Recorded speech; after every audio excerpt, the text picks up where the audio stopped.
En visite auprès de la famille du général Soleimani, le président iranien se montre menaçant. Les Américains pensaient qu'ils régleraient leurs ennuis en se faisant passer pour des martyrs. Ils ont fait une erreur. Ils ont commis une erreur stratégique. Ils vont voir que des jours plus difficiles les attendent. Prions tous. Notre Père qui est aux cieux, nous sommes venus devant toi aujourd'hui.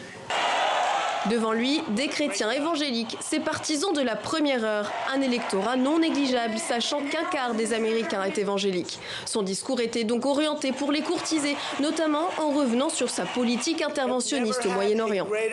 Dans les rues de Benghazi, ils sont descendus crier leur colère et soutenir le maréchal Haftar, qui depuis le 4 avril dernier mène une offensive sur la capitale Tripoli. La Turquie a décidé de s'interposer et pourrait même envoyer des troupes directement en Libye.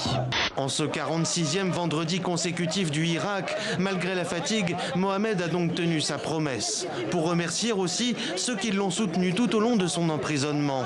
Depuis le début du mouvement, au fil de ses publications sur les réseaux sociaux, le jeune homme est devenu l'un des visages de la contestation. Au milieu des champs, les éoliennes s'imposent à perte de vue.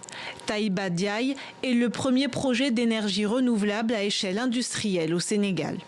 Les 46 éoliennes mesurent chacune 180 mètres.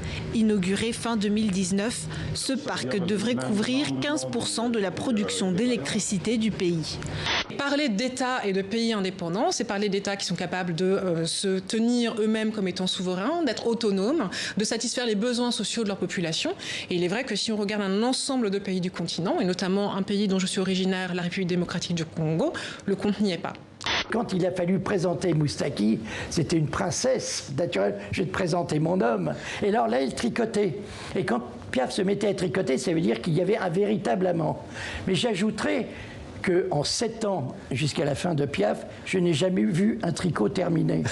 Il serait l'homme le plus fort du monde. 8 kilos réceptionnés par la seule force de sa nuque.